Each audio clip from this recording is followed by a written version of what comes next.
Nous allons voir comment créer une clé USB d'installation de Windows 10. Alors pour ça, on va se rendre sur le site de Microsoft qui nous propose l'outil de migration pour aller vers Windows 10 à partir de Windows 7 ou Windows 8. Une fois qu'on a téléchargé cet outil qui fait à peu près 20 mégas, on va pouvoir le lancer et accepter donc les conditions d'utilisation. On choisira créer un support d'installation. Donc ça ne va pas du tout affecter l'ordinateur qui va nous permettre de créer cette clé.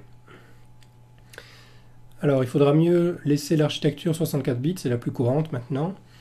Et il ne faudra pas se soucier de l'édition, même si ce n'est pas indiqué, cela comprend Windows personnel, Windows Home et Windows Pro.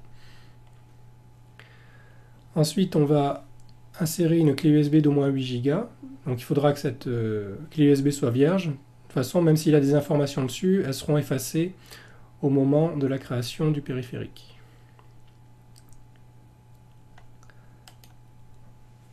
Alors on peut aussi choisir de créer un fichier ISO, ça c'est si on veut créer d'autres clés USB. On va pouvoir utiliser des outils tiers comme Rufus par exemple, qu'on peut trouver sur rufus.ie. Très simplement, ils vont nous permettre donc de créer une clé USB Windows 10 en chargeant notre fichier ISO qu'on aura récupéré via l'outil de migration. On va choisir sa clé USB, puis on appuie sur démarrer et la clé USB sera prête au bout de quelques minutes. Alors une fois que cette clé USB sera créée, il ne restera plus qu'à démarrer dessus. C'est-à-dire qu'on va devoir dire à l'ordinateur de choisir ce périphérique comme périphérique de démarrage.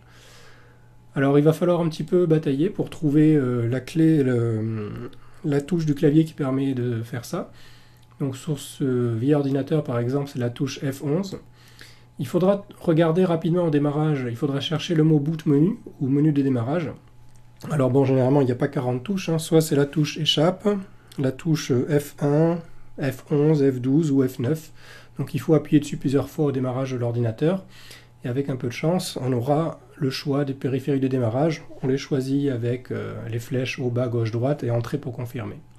Sinon, on pourra aller dans le BIOS, dans le setup, en appuyant sur F2 ou la touche supprime. Et on pourra, si l'ordinateur est assez récent, choisir ponctuellement un périphérique de démarrage. Alors une fois qu'on a démarré correctement sur la clé USB, on va avoir ce petit écran. Donc il va nous permettre de choisir notamment la langue d'installation. Ensuite on va cliquer sur installer maintenant.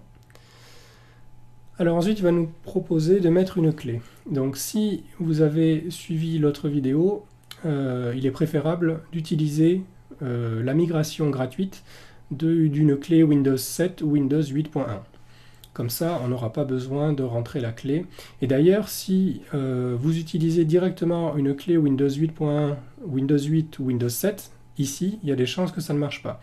Donc il est préférable de faire la migration avant pour identifier le matériel avec l'identifiant matériel généré. Alors on va choisir, je n'ai pas de clé produit, on va supposer que l'ordinateur est déjà activé et donc le matériel sera reconnu automatiquement dès qu'il sera connecté à Internet. Ensuite, on va choisir sa version. Bon, généralement, il y a Windows Family et Windows Pro, hein, c'est les deux principaux. On accepte les termes.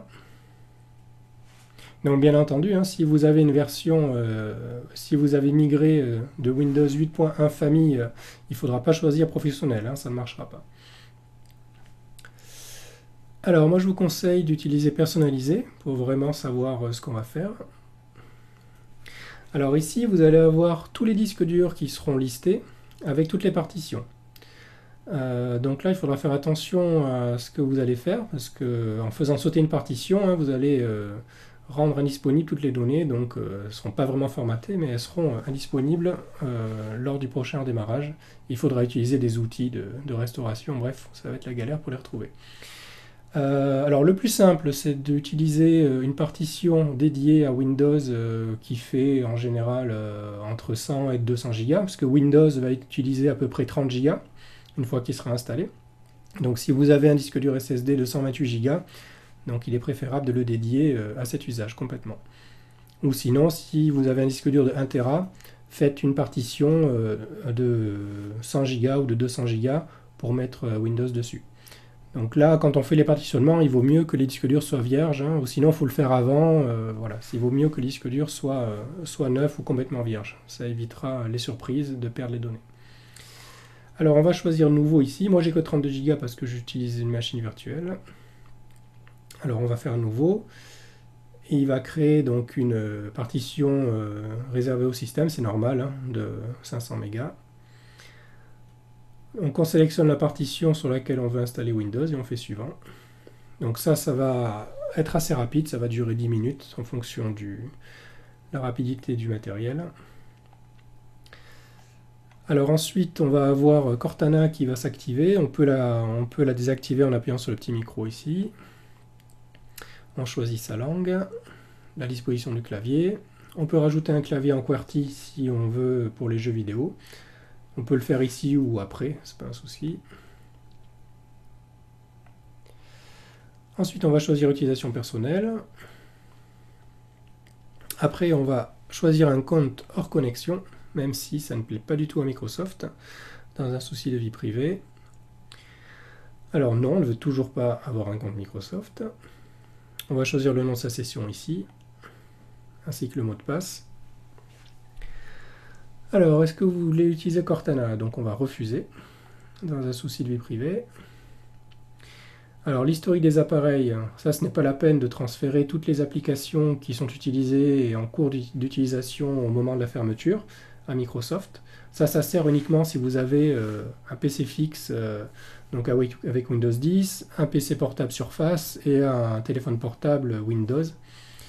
Donc si vous voulez vraiment vous en servir, vous pouvez l'activer. Mais ça transmet énormément d'informations personnelles à Windows. Donc moi je vais choisir non. La reconnaissance vocale en ligne, pareil, on peut refuser.